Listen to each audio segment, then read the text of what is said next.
Hello Cowboys fan friends, welcome all of you to the Dallas Cowboys news channel. Before we start, I ask you to subscribe to the channel to stay up to date with the latest news from the Dallas Cowboys.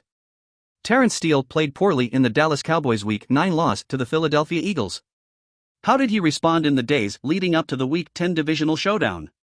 Few players did more to hurt the Dallas Cowboys' chances in Week 9 than tackling Terrence Steele.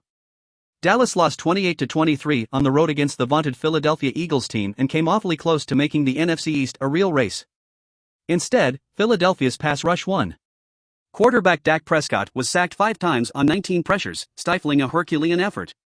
Not only was Steele to blame, he became a target for Eagles pass rushers.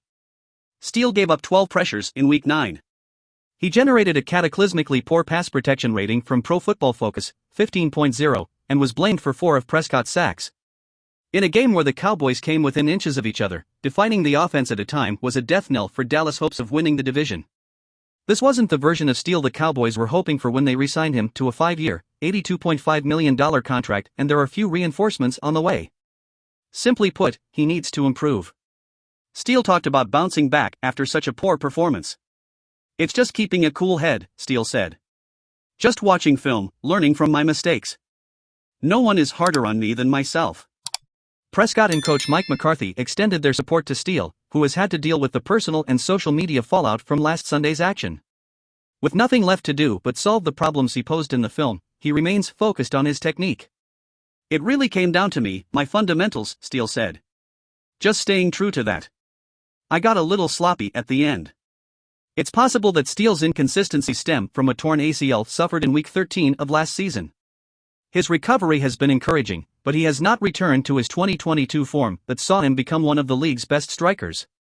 With the left side of the offensive line dominating and right guard Zach Martin continuing to play at a high level, Steele looks like the final piece of a strong unit. Offensive lines are only as good as their worst starter, and it's easy to imagine the ripple effects that Steele's improvement would bring. While there's no guarantee that Steele will poetically recover from the loss, McCarthy made it clear that it's not a matter of dedication. "He's one of our hardest workers," he said. "I anticipate he will respond on Sunday as well. He had a good week."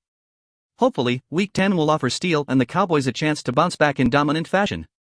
The New York Giants will visit Dallas on Sunday, having generated just 15 sacks in 9 games.